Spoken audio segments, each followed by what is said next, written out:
कृष्ण गोविंद हरे मुरारी हे नाथ नारायण वासुदेव श्री कृष्ण गोविंद हरे मुरारी हे नाथ नारायण वासुदेव हे नाथ नारायण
पिछली कथा में हम लोग राजा परीक्षित ने सुखदेव भगवान से पूछा था कि हे भगवान, मेरे दादा अर्जुन ने भगवान श्री कृष्ण और बलराम जी की बहन सुभद्रा जी से, जो मेरी दादी थी, जानते हो वही भगवान श्री कृष्ण, बलराम और सुभद्रा जी ही जगन्नाथपुरी में विराजमान है।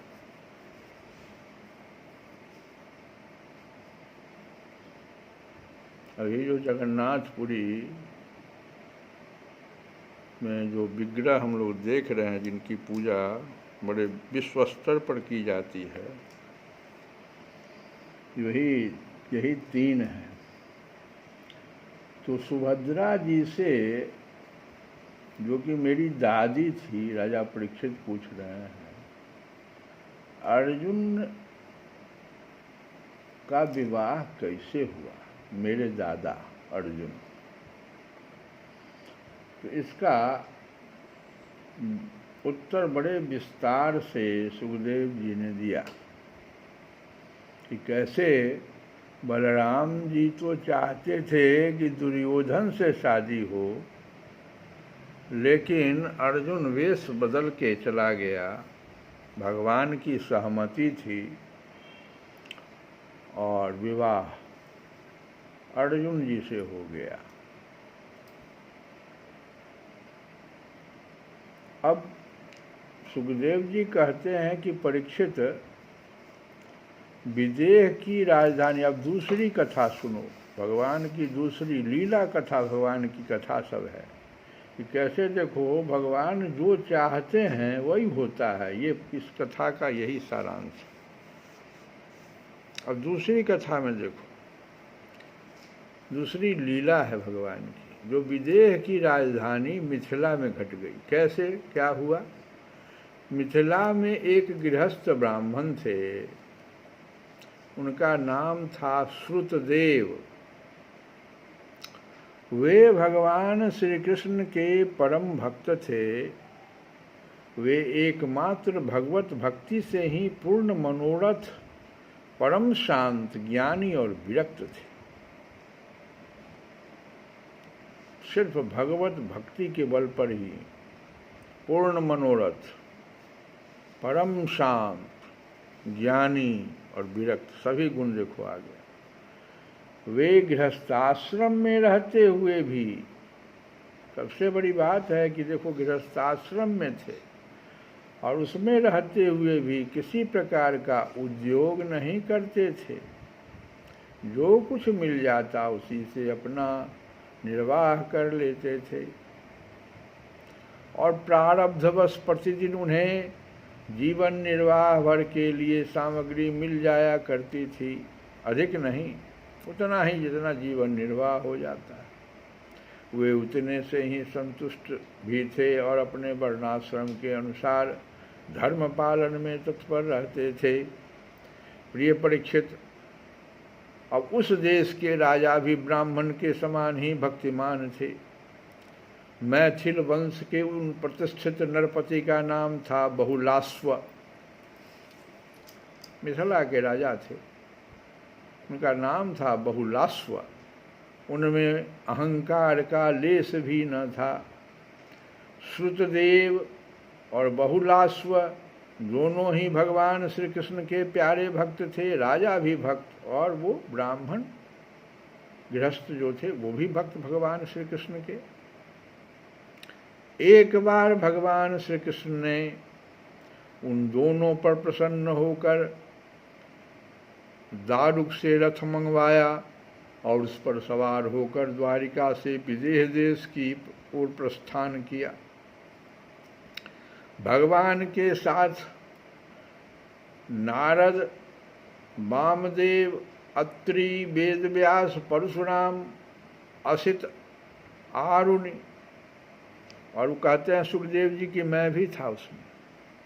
मैं और इनके पिताजी वेदव्यास जी भी थे, दोनों आदि, पिता पुत्र दोनों। और बृहस्पति, कण्व, मैत्रेय, च्यवन आदि ऋषि भी थे। भगवान के साथ सारे लोग थे। परीक्षित वे जहाँ जहाँ पहुँचते वहाँ वहाँ की नागरिक और ग्रामवासी प्रजा पूजा की सामग्री लेकर, जहाँ जहाँ भगवान पहुँचते इन लोगों को लेकर वहाँ के नागरिक और ग्रामवासी प्रजा पूजा की सामग्री लेकर उपस्थित होती। पूजा करने वाले को भगवान ऐसे जान पड़ते मानो ग्रहों के साथ साक्षात सूर्य नारायण उदय हो रहे हैं। परीक्षित उस यात्रा में अनर्त, धन्व, कुरुजांगल, कंक, मत्स्य, पांचाल, कुंती, मधु, केकई, कौशल, अर्ण आदि अनेक देशों के नर नारियों ने अपने नेत्र रूपी दोनों से भगवान श्री कृष्ण के उन्मुक्त हास्य और प्रेम भरी चितवन से युक्त मुखारविंद के मकरंद रस का पान किया। त्रिलोक गुरु भगवान श्री कृष्ण के दर्शन से उन लोगों की अज्ञान दृष्टि नष्ट हो गई। प्रभु दर्शन करने वाले नर नारियों को अपनी दृष्टि से परम कल्याण और तत्व ज्ञान का दान करते चले जा रहे थे। स्थान स्थान पर मनुष्य और देवता भगवान की उस कीर्ति का गान करके सुनाते, जो समस्त दिशाओं को उज्ज्वल बनाने वाली एवं समस्त अशुभों का, जितने भी अशुभ हैं उसका विनाश करने वाली है। इस प्रकार भगवान श्री कृष्ण धीरे धीरे विदेह देश में पहुँचे, लेकिन सारे लोग भगवान का भजन कीर्तन गा रहे हैं। गोविंद जय जय गोपाल जय जय गोविंद जय जय गोपाल राधा रमन हरि गोविंद जय जय राधा रमन हरि गोविंद जय जय गोविंद जय जय गोपाल जय जय गोविंद जय जय गोपाल जय जय। अरे ब्रह्मा की जय जय, विष्णु की जय जय, ब्रह्मा की जय जय, विष्णु की जय जय, ब्रह्मा की जय जय, विष्णु की जय जय, ब्रह्मा की जय जय, विष्णु की जय जय। उमापति शिव शंकर की जय जय, उमापति शिव शंकर की जय जय, गोविंद जय जय गोपाल जय। ओ राधा रमन हरे गोविंद जय जय, राधा की जय जय, रुक्मिणी की जय जय, राधा की जय जय, रुक्मिणी की जय जय, मोर मुकुट बंसी वाले की जय जय, मोर मुकुट बंसी वाले की जय जय, गोविंद जय जय गोपाल जय जय, राधा रमन हरे गोविंद जय जय। गंगा की जय जय, यमुना की जय जय, गंगा की जय जय, यमुना की जय जय, सरस्वती त्रिवेणी की जय, ओ सरस्वती त्रिवेणी की जय जय, गोविंद जय जय गोपाल जय, ओ राधा रमन हरे गोविंद जय जय, ओ राधा रमन हरे गोविंद जय जय जय। इस प्रकार से भजन गाते हुए सारे लोग दिशाओं को उज्ज्वल करते हुए भजन के साथ सभी देवता चल रहे थे। और भगवान कहाँ पहुँच गए? विदेह देश में पहुँच गए। परीक्षित भगवान श्री कृष्ण के शुभागमन का समाचार सुनकर नागरिक और ग्रामवासियों के आनंद की सीमा न रही। वे अपने हाथों में पूजा की विभिन्न सामग्रियों को लेकर उनकी अगवानी करने आए। भगवान श्री कृष्ण का दर्शन करके उनके हृदय और मुखकमल प्रेम और आनंद से खिल उठे। उन्होंने भगवान को तथा उन मुनियों को जिनका नाम केवल सुन रखा था, देखा न था, हाथ जोड़ मस्तक झुकाकर प्रणाम किया। मिथिला नरेश बहुलास्व और श्रुतदेव ने यह समझकर कि जगत गुरु भगवान श्री कृष्ण हम लोगों पर अनुग्रह करने के लिए ही पधारे हैं, उनके चरणों पर गिरकर प्रणाम किया। बहुलास्व और श्रुतदेव दोनों ने ही एक साथ हाथ जोड़कर मुनिमंडली के सहित भगवान श्री कृष्ण को आतिथ्य ग्रहण करने के लिए निमंत्रित किया। भगवान श्री कृष्ण दोनों की प्रार्थना स्वीकार करके दोनों को ही प्रसन्न करने के लिए एक ही समय पृथक पृथक रूप से दोनों के घर पधारे। यही लीला हो गया। यहाँ देखो, भगवान एक ही समय, ऐसा नहीं कि एक बार इसके घर गए एक बार उसके घर गए, नहीं, ऐसा नहीं। क्योंकि सुखदेव जी वहाँ थे जो आज कथा सुना रहे हैं, इसलिए वो बता रहे हैं।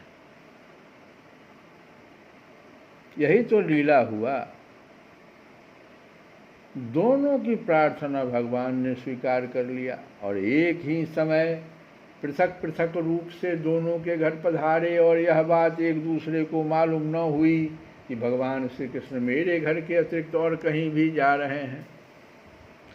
विदेहराज बहुलास्व बड़े मनस्वी थे। उन्होंने यह देखकर कि दुष्ट दुराचारी पुरुष जिनका नाम भी नहीं सुन सकते, वे ही भगवान श्री कृष्ण और ऋषि मुनि मेरे घर पधारे हैं, सुंदर सुंदर आसन मंगाए और भगवान श्री कृष्ण था ऋषि मुनि आराम से उन पर बैठ गए। उस समय बहुलास्व की विचित्र दशा थी। प्रेम भक्ति के उद्रेक से उनका हृदय भर आया था, नेत्रों में आंसू मर रहे थे। उन्होंने अपने पूज्यतम अतिथियों के चरणों में नमस्कार करके पांव पखारे और अपने कुटुंब के साथ उनके चरणों का लोक पावन जल सिर पर धारण किया। और फिर भगवान एवं भगवत स्वरूप ऋषियों का गंधमाला, वस्त्र, अलंकार, धूप, दीप, अर्घ्य, गौ, बैल आदि समर्पित करके उनकी पूजा की। जब सब लोग भोजन करके तृप्त हो गए, तब राजा बहुलास्व भगवान श्री कृष्ण के चरणों को अपनी गोद में लेकर बैठ गए और बड़े आनंद से धीरे धीरे उन्हें सहलाते हुए बड़ी मधुर वाणी से भगवान की स्तुति करने लगे। ये तो कथा कहाँ हो रही है? बहुलास्व के घर। अब सुतदेव जी का यहाँ क्या हो रहा होगा? सोचो, एक साथ भगवान दोनों जगह पधारे हुए हैं। तो हम लोग कल की कथा में इसको आगे सुनेंगे कि दोनों जगह भगवान की लीला कैसे हो रही है। गोपाल हो तुम, मैं बाल सखा तुम, और नहीं मैं और नहीं। गोपाल हो तुम, मैं बाल सखा तुम, और नहीं मैं और नहीं। मैं बालक हूँ तुम मातु पिता, तुम और नहीं मैं और नहीं। यही न स्तुति कर रहे होंगे। बहुलास्व स्तुति क्या कर रहे होंगे? सोचो ना। भगवान की स्तुति तो यही हो सकती है कि गोपाल हो, गोपाल हो तुम, मैं बाल सखा तुम, और नहीं मैं और नहीं। तुम हित हो मैं हितकारी हूँ, तुम तुम कर्म हो मैं कर्मकारी हूँ, तुम कर्म हो मैं कर्मकारी हूँ, तुम ठाकुर हो मैं पुजारी हूँ, तुम और नहीं मैं और नहीं, मैं बालक हूँ तुम मातु पिता, तुम और नहीं और नहीं। श्री कृष्ण गोविंद हरे मुरारे, हे नाथ नारायण वासुदेव।